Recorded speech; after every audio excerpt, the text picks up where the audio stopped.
بسم الله الرحمن الرحيم. فاتحة. ما شاء الله لا حول ولا قوة إلا بالله العلي العظيم. أعوذ بالله من الشيطان اللعين الرجيم. بسم الله الرحمن الرحيم. الحمد لله غير مقنوط من رحمته ولا مقلوب من نعمتي ولا مایوس من مغفرة. الصلاة والسلام على أشرف الأنبياء والمرسلين وخاتم النبيين سيدنا الممجد بشيرنا المسدد نذيرنا المؤيد المصطفى الأمجد محمود الأحمد أبي القاسم محمد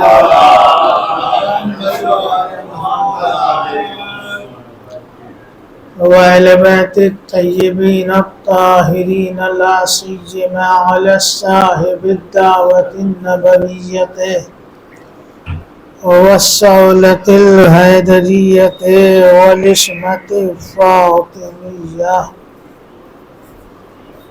والحلم الحسنية والشجاعة الحسينية والصبر السجادية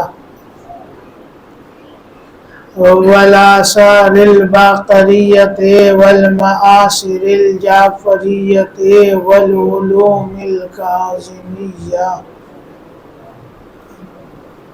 والحجج الرضوية والجود التقوية والنقاوة النقوية والهيبة العسكرية والغيبة الإلهية القائمية.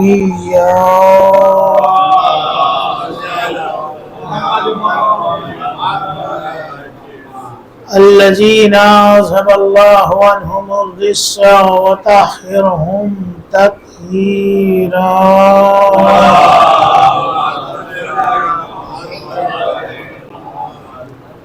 ولعنة الله على أعدائهم وقتلتهم وغاصبي حقوقهم ومنكر فضائلهم ومصائبهم وكرامتهم وشجاعتهم وسخاوتهم وطهارتهم وجلالتهم وزيارتهم وولايتهم وإمامتهم وعظمتهم وعطشهم أجمعين من ليلنا هذا إلى قيام يوم الدين. أما بعد فقد قال سبحانه وتعالى في كتابه الكريم وقرآنه المجيد وقوله الحق. بسم الله الرحمن الرحيم. الحمد لله رب العالمين. صلوات پڑھیے محمد.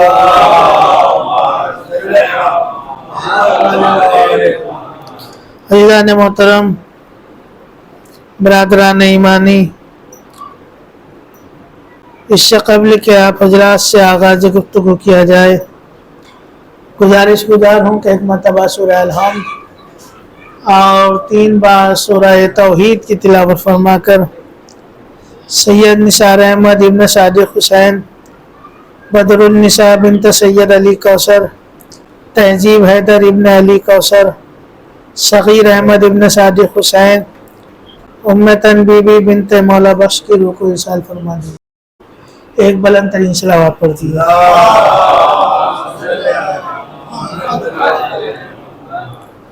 عزیزان محترم، عزاداران سرکار سید الشہداء فرش اعضاء امام حسین، یہ فرش اس ہستی کا فرش ہے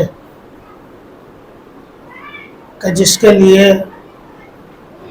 پیغمبر اسلام نے ارشاد فرمایا حسین منی وانا من الحسین، حسین مجھ سے ہے اور میں حسین سے ہوں. عزیزان گرامی، یہ واحد فرش وہ ہے کہ بستر تو امام حسین کے نام پر ہے، مگر صدقہ امام حسین یہ ہے کہ اس فرش کے صدقے میں کبھی آدم کا تذکرہ ہوتا ہے، کبھی نوح کا تذکرہ ہوتا ہے، کبھی موسیٰ کا تذکرہ ہوتا ہے، کبھی عیسیٰ کا تذکرہ ہوتا ہے۔ یعنی ایک ذات حسین یہ بتا رہی ہے کہ اس ذات حسین نے آدم کو بھی بچایا، نوح کو بھی بچایا، ابراہیم کو بھی بچایا، موسیٰ کو بھی بچایا، عیسیٰ کو بھی بچایا۔ عزیزان گرامی، امام حسین میدان کربلا میں جو کھڑے ہیں اور مذہب اسلام کو بچانے کے لیے جو جنگ کر رہے ہیں، اس میں صرف دین نہیں بچا بلکہ آدم سے لے کے خاتم تک دین لانے والے بھی بچے ہیں۔ صرف دین نہیں بچایا ہے۔ اور یہ حسین ہے کون؟ یہ حسین ہے علی کے بیٹے۔ علی کون ہے؟ عزیزان گرامی، آج آپ دنیا میں پوچھئے گا، سوال کیجئے گا دنیا کے کسی بھی مذہب والے سے کہ بھائی آپ جس مذہب کو تسلیم کرتے ہیں، جس مذہب کو مانتے ہیں، آپ کے مذہب کا آئیڈیل کون ہے؟ ہر انسان اپنے مذہب کا آئیڈیل پیش کرے گا، مگر جب ہم شیعان حیدر کرار سے سوال ہوتا ہے آپ کے مذہب کا آئیڈیل کون ہے، تو ہمیں کس کو پیش کرنا چاہیے؟ کیوں؟ اس لیے کہ اگر ذات رسول کو پیش کریں گے تو ذات رسول تو مذہب اسلام لانے والی ذات ہے نا، وہاں تو 73 کے 73 فرقے متفق ہیں، مگر ہمارا جو فرقہ ہے وہ سب سے الگ۔ کیوں؟ اس لیے کہ ہم نے بعد رسول کسی اور در پہ جا کے سر نہیں جھکایا، ہم نے مذہب اسلام وہیں سے لیا ہے جہاں مذہب آیا ہے، جہاں مذہب نازل ہوا ہے، جہاں دین آیا ہے، جہاں شریعت آئی ہے۔ ہم نے غدیر کا در چھوڑ کر ثقیفہ کے در پر کبھی سر کو خم نہیں کیا۔ کیوں؟ اس لیے کہ دین لانے والے بھی یہی ہیں، دین پہنچانے والے بھی یہی ہیں، دین پھیلانے والے بھی یہی ہیں، دین بچانے والے بھی یہی ہیں۔ اب جب سوال ہوگا کہ آپ کے مذہب کا آئیڈیل کون ہے، تو بے ساختہ میری زبان سے تو صرف ذات نام علی ابن ابی طالب نکلے گا۔ کیوں؟ اس لیے کہ سامنے والا پھر سوال کرے گا کہ آپ نے جس شخصیت کو اپنا آئیڈیل بنایا ہے اس کی خصوصیات کیا ہیں۔ اب جب ہم خصوصیات پیش کرنا شروع کریں گے تو سامنے والا گھبرا جائے گا، پریشان ہو جائے گا۔ ہمیں ساری صفات پیش نہیں کرنے ہیں، ہمیں کل صفات کا نچوڑ پیش کرنا ہے۔ جب سامنے والا سوال کرے کہ آپ نے جس ذات علی کو اپنا آئیڈیل بنایا ہے اس کی کوئی ایک ایسی صفت بتائیے کہ جس کی وجہ سے ہم اس مذہب کے بارے میں تحقیق کریں، سوچیں، سمجھیں، غور و فکر کریں، پتا تو چلے مذہب ہے کیا۔ تو بتانا یہ ہوگا کہ علی اس ذات کا نام ہے کہ جس نے اس دین کی بقا کے لیے اپنی بھی جان دی ہے، اپنی اولاد بھی قربان کی ہے۔ کیوں؟ یہ دین اتنا عظیم دین ہے، اتنا مہذب دین ہے، اتنا بڑا دین ہے کہ علی اپنی بھی زندگی قربان کر رہے، اپنی اولاد کی بھی زندگی قربان کر رہے۔ عزیزان گرامی، دعوی نصرت تو صرف علی نے کیا ہے نا۔ دعوت ذوالعشیرہ میں جب پیغمبر اسلام نے کہا کون ہے جو میری نصرت کرے گا، تو مولا کائنات نے وعدہ کیا تھا میں نصرت کروں گا۔ وعدہ صرف علی نے کیا، نبھایا امام حسن نے، نبھایا امام حسین نے، نبھایا جناب علی اکبر نے، نبھایا جناب عباس نے، نبھایا اون محمد نے، نبھایا جناب قاسم نے، حد ہو گئی نبھایا 6 ماہ کے بچے علی اصغر نے۔ وعدہ صرف ایک علی نے کیا، نبھا رہا ہے پورے آل ابو طالب۔ ابو طالب کے ایک لال نے وعدہ کیا ہے، ابو طالب کی ساری اولادیں وعدے کو نبھا رہی ہیں۔ یہ ذات وہ ذات ہے کہ جس نے اپنی بھی جان قربان کر دی، اپنی اولاد کی بھی جان قربان کر دی۔ علی ہے کون؟ کل میں نے عرض کیا تھا، جو لوگ موجود تھے ان کے ذہن میں بات تازہ ہو جائے گی۔ علی وہ کہ جو آئے خانہ کعبہ میں